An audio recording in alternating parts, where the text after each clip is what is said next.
Hello guys, welcome to this chapter of this Tic Tac Toe game. Now that chapter will handle that of player 2, which is here, by using what we have pre-written on that of player 1, just changing some parameters after that. So this particular, I can see that in the last video, when player 1 and player 2 were done playing, we got our code to stop running. Like we'll cut to the end of this the play for that of player 1 and player 2. Meanwhile, there's still a whole lot of spaces there. So in this video, we want to make sure that this entire thing works till the situation where somebody with this entire board got filled up, or there's somebody that won before something else can happen, because there's no way player 1 just play once and player 2 just play once and then we're done with the game. No, it doesn't. I don't think it makes sense in that way. So how can we achieve this? Just to make the game to keep on running till there's a winner. So how do that? We can make use of while loop. We are going to apply another while loop here. Applying while loop in this form is not actually the best thing. One of the best way to apply this is to make a variable and give it this true value. And then you can set the variable here, and then anytime you want to break this while loop, we are going to set it to false. But I don't want to make things more complex for that of a beginner. There's still, like I said initially, before the initially of this of our Tic Tac Toe game, I said I'm not going to use some complex concepts like making use of functions and like lambdas and other things to classes to make it shorter. But it's going to be for that of a beginner, it's going to be really not understanding. I think with this way it's easier for beginner to understand this. So what we're basically going to do, we're going to put everything inside while loop, so it's going to run forever. And then we're going to set a condition there. Maybe in a situation whereby the board is full, we're going to clean the board, and then they continue playing. And that situation is when there's a winner. There's a winner. We're going to break the entire loop entirely. And when we break that, then we all know there's going to be a winner. And then we can also try to prompt them whether if they want to play again. But I'm not going to implement that, because if I want to implement that, the code we are going to write is going to be really too much. And then to handle that kind of things, we have to make something. We have to make use of functions for us, because if we want to do that, it's going to be really going to really take a whole lot of code. And when your code is becoming too much and repeating similar things, you can get lost on the way, and it can make some things to malfunction at times. So what our goal is basically to do is just to make sure there's a winner. We're going to stop the game. If the board is filled up, we're going to clean the board and start again.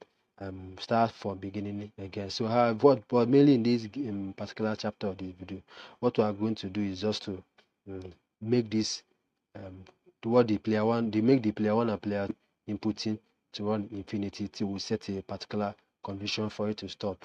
So how do we do that? Just like we did initially, while true. Just simple as that. We are going to move everything here.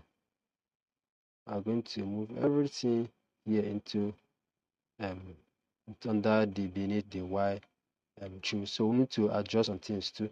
This options, you need to be moved inside here too.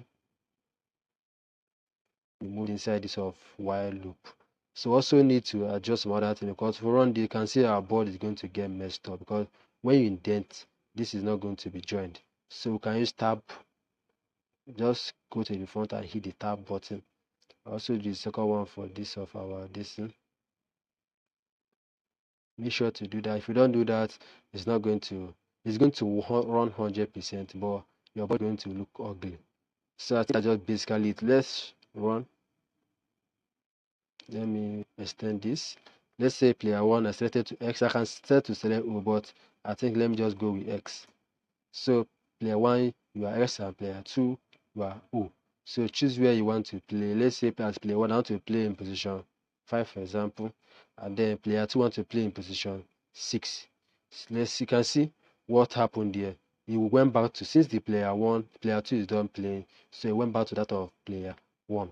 You can see it will keep on running till this board is full. Let's say entered 9. You can see 9 got changed 5, and then enough time for player 2. Let's say player 2 decided to play in position 1. You can see 1 got changed. Let's say player 1 want to play in position 8. So I'll just select 8. Okay, let's say player, I can see 8 got changed. Let's say player 2 wants to play in that of 7. Let's say player 2 plays 7. You can see position 7 got changed. Let's say player 1 wants to play in that of 4. You can see a change. Let's say player 2 wants to play in this of out of 3. Okay, let's say player 1 turn finally to play in position 2. You can see right now the board is filled up.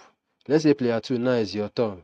Since we have not set a condition to clean this board, and remember there's a particular condition here. This particular condition here is make sure that what any player enters, where particular position that any player is trying to enter, once somebody has played here, it's not going to allow you to play there again. So this condition is definitely going to stop us to playing further. Let's say I want to play in position 6. You can see please play somewhere. You keep on, it's still the turn of player 2 again. So you can see I can no longer play anywhere again. That of player 2 can no longer play anywhere again. You can see right now we don't have anything to clean out for us, or even though is there a winner? Let me check. Okay, there's no winner. Okay, there's a winner in Coulomb. So you can see, even though there's a winner, there's no condition to tell us that there is a winner in this hour of our. That's just basically it. So I'll be happy to see in the next video where we'll be handling the other part, which is definitely going to be adding some condition to stop our script for running if there's a winner, and to also stop it. I was to clean the board if there was no winner. So that's basically what we're going to do in the next video. If you enjoyed the video, please don't forget to hit the subscribe button. You can also share with your friends who might find this video helpful. So I'll be happy to see you in the next video. Thank you for watching.